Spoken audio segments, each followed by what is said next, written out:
I used to give up.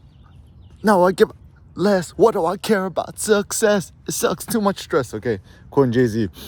So some thoughts for full Lululemon body armor.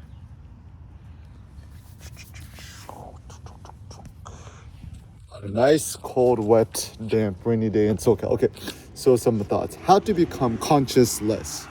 So I think things get interesting once you can start making up words, or when you try to type in a word and then the autocorrect corrects you to do something else. It's actually interesting because even our best friend Nietzsche made up words, Shakespeare made up a bunch of words, etc. So I'm like, maybe teachers too, K through 12 education, even university professors, you shouldn't get dinged for incorrectly spelling things or, do I like make up words? It's like maybe the teacher should be like, oh, when you say this word, what do you mean to say? Just promoting it more. So consciousless is not a notion, right? I typed it in and it was like conscious dot space less. No, I'm like consciousless, no conscience, right? It's like took the roof off my Maybach. I'm so ruthless. Ruthless. Jay-Z play on words. Okay, so how to become consciousless. I think it's a good thought. So the basic notion and gist is it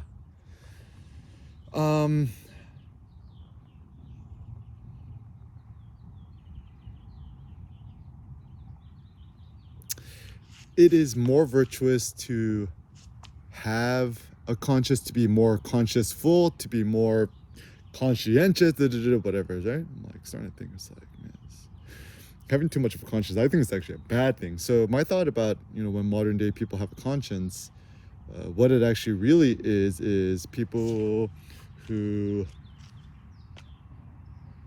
do something or say something and after the fact they feel regretful or scared or sad or like they're afraid of the future repercussions of the action, and therefore when they have a conscience, it's just more out of fear. So so theory one, when one has a conscience or one feels regret after the fact, it's because of some sort of fear. And also part of it, I think, is this moralized thing, is that the more consciousful you are, the more virtuous you are, right? But my thought is maybe being consciousless is a good idea, right? So not being unconscious, right? Like someone punches you and knocks you out, you become unconscious. Yeah. Conscience. I think conscious is, well, I mean, there's theories about the consciousness, right? It's a myth. So essentially, we certainly have a higher ruling faculty in our brains, right? It's kind of like a combination of muscle memory and I think also a lot of it is actually hormonal too. And I was just reviewing my epic Atlas lift, 885 pounds, 885, remember that number, 885 pounds, remember that number before I hit 1,200 pounds. I'll just simple do the maths, right? Just add 2.5 pounds to the barbell every single week, and then what? Let's be more conservative. Let's say I could probably even do it faster. But anyways, let's see assume there's 52 weeks in a year. Let's say, just simplify the math. 50. Let's say you just add 2 pounds to the barbell on each side. 50 times 2 is 100, right? That's on each side. In theory, you could add two. If you take a slow Kaizen approach, right? You could add 200 pounds a year. So within 2 years, if I keep up my Atlas lift, I should be able to lift 1,200 pounds. Cool. All right. I just did the maths, right? I'm finna buy the Texas power bar, the squat bar, 55 pounds, longer sleeves. All right. 10 plates, 11 plates, 12 plates, 13 plates, 14 plates, 15 plates coming soon. Okay. It's gotta break the world, break the internet, right? I'm like, my personal ambition is I want to become stronger than the strongmen on the steroids without being on the roids, right? People finna be confused, right? It's funny because actually It's like, why do you not see no Asian strongmen? I think it's because, okay, so also some racial categorization theories.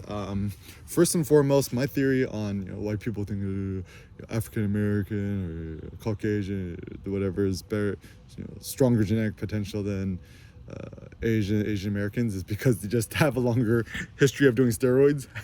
Like I was watching this one of the bodybuilding documentaries on Netflix like maybe a year or so ago. And there was actually this one, I think there was actually a bodybuilder from Japan. He looked super swole. I mean, I don't think he'd win because he was kind of short, but dude looked as jacked as others and he's Asian. So obviously he's doing the juices as much as other guys. So my theories on typically Asian people, this is my thought. Why is it that you see more African American people in the NBA or NFL is because you think about it, right? Like just do the numbers, right? So in America, I looked at the census recently. I think Asian people in America, I forget, it's like we only like what 5%, 7% of America, pretty small. African American, maybe it's like I don't know, 20%, something like that. And so you take a larger pool of people, kids, and individuals. And, also it's a cultural thing too, right? It's like Asian kids, Asian American kids, typical parents, it's more like book study, don't do sports, right? So then you're just going to have a smaller pool. So like, let's just do simple math, right? Let's say in America, I'm just going to make up some numbers, right? So let's say you have, or let's just say within a school or a town, right? It's like, let's say at your school you got, I don't know, 500 kids who are African American. Let's say you got like 10 kids who are Asian, right? Asian American. And then like all those kids, Asian American kids, are more encouraged to do the academic stuff, and then like one of them might end up playing sports or football or basketball. Let's say those 500 African American kids. I think, it's tricky too, right? Because I think in America,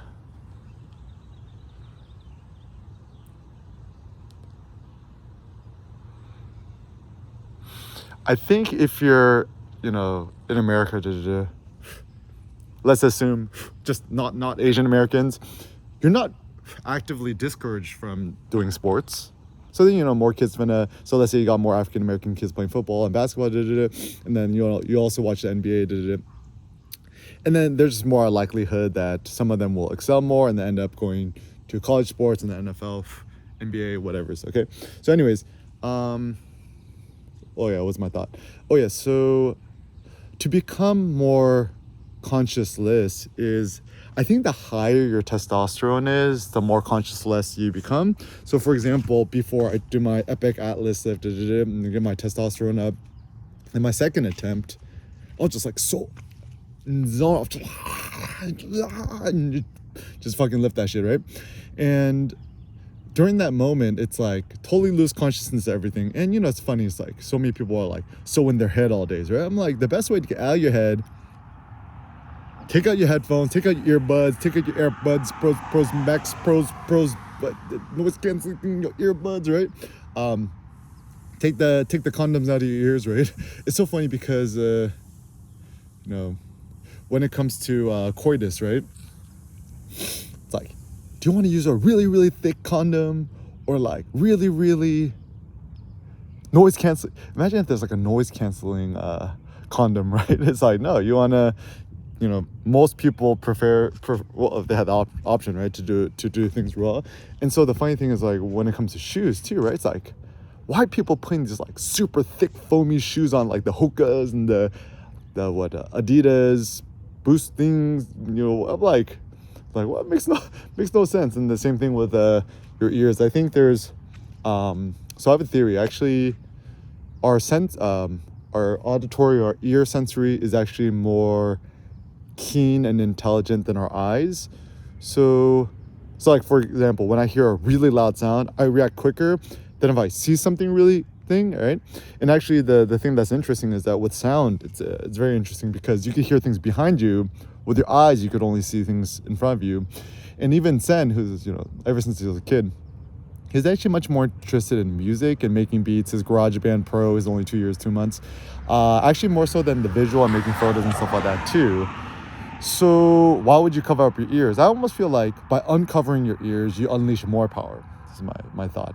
Also, some pro tips is like, if you want to become a safe driver, this is my theory. Just drive without music or podcasts on. No, nothing on. Probably one of my biggest benefits is having my new Tesla Model S 2009 Hyundai Sonata with 6,000 miles on it. I got for free from my mom. It's no electronic anything, no touchscreen dashboard, no MP3 Bluetooth thingies. So I just drive. I just have the mount and just have Google Maps on, and so I could just kind of really focus. And yeah, so, and also the other night with Cindy, just said all you can eat Korean barbecue. Just yeah, really the best. Okay, so you go all you can eat Korean barbecue. This is the best stuff to get. Get the pork jowl. The jowl is like the cheek neck part, insanely good. Beef tongue is really good. Top sirloin is pretty good. Get the large intestine, cook it really so good, right? And then actually the beef heart and the beef liver, get all the organ meats, right? I went super ham. I ordered 2 portions of I ordered the 1 order of large intestine, beef heart, beef liver, and then I am the new beef liver king. It's actually funny because I was like telling homeboys about eating more liver, and then they're like, everyone told me about the liver king who? Is Google him, was like, okay, like super lumberjack buff looking dude with a bald head and beard, right? And then they find out later that like he's on steroids too, right? So it's like, but actually it's still my natural thought that if you want to naturally boost your testosterone, right? Why they call it testosterone? Testes, aka your balls, right? So it's actually funny because it doesn't matter, what your sexual gender orientation is, LGBTQ, Q2, max pros, twos, gay, straight, whatever, it doesn't really matter. What I actually do find very interesting is whatchamacallit is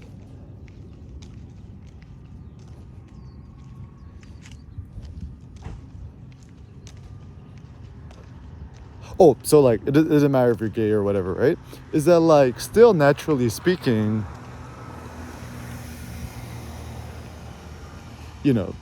if you have testes, use a man, right? It's so funny because it's I'm not like 100% sure what people are trying to do with their all these funny gender politics. It's like everyone has the right to be gay, trans, queer, it doesn't matter, right? But I still think that ultimately speaking, you're still probably gonna be a man. You're still a man or a woman at the end of the day, right? Because if you got testes, you got balls, use a man, easy, right? And if you don't have testes,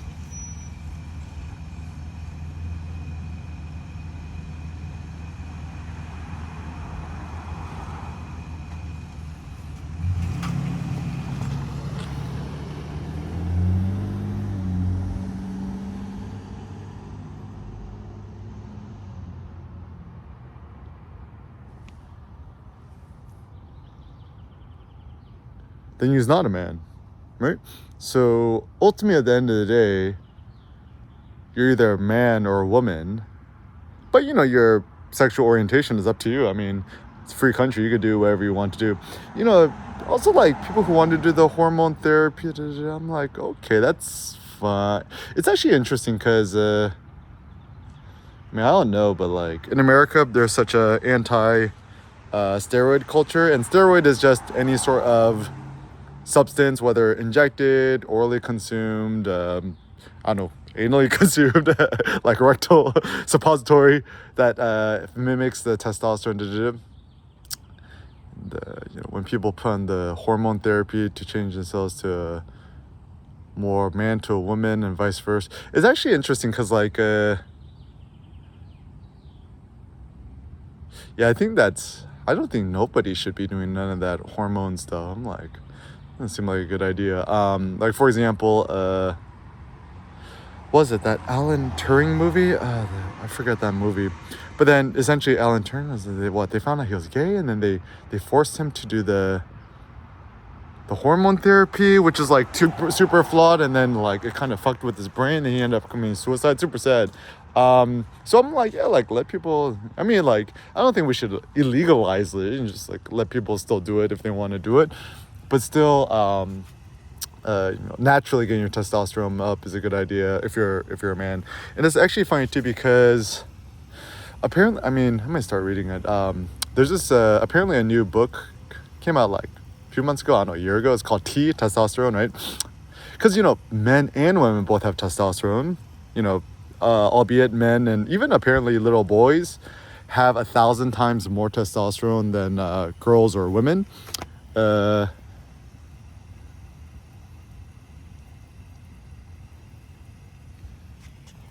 And I think for both men and women to boost your testosterone naturally, through weightlifting, 1 rep maxing, eating more beef liver, organ meats, etc., is typically a good idea. However, to unnaturally do it via the drugs and hormones is not a good idea. But anyways, so some simple thoughts to become more consciousless. 1 rep maxing at the gym. Atlas lift, rack pulls, I think are the best ones. And then higher consumption of organ meats, beef liver, beef heart, beef intestine. I prefer large intestine. Actually, I tried both. I think actually large intestine is way better. I think it's more nutritious in my theory. Consume foods with a higher cholesterol density.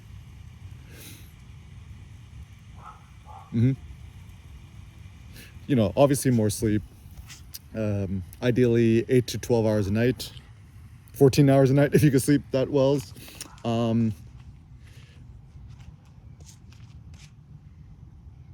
More time outside, more natural light, sun exposure, get a tan, full body tan. Stop smoking weed, it lowers your testosterone. Stop drinking alcohol, it lowers your testosterone too. It's actually funny because I'm not anti-alcohol from a moralistic. I'm like, like when I was in college, I used to get effed up, right? But it's just more of like, because ultimately my goal is to maximally boost my testosterone to the maximums. And if drinking alcohol is going to interfere with your sleep or your testosterone, it's actually funny because apparently if you're too drunk, you can't even get it up. And so my theory is that alcohol actually inhibits your testosterone. So I think it actually takes more courage to be sober. I mean, if you want to go out with the buddies and hang out and have a drink, just do the flex. Just get a seltzer water or get a Perrier instead. Or just, just ask for a cup of water. It takes more sense. And then people's like, oh yeah, come on, have a drink. I'm like, you'd be like, nah, I'm good, or I'm straight, I'm cool. And they're like, oh, come on, and then try to egg you on. And I was like, then just be like, nah, I can't do it. Can't mess with my test. Gotta get my test up, okay? But anyways, becoming more consciousless is the new goal.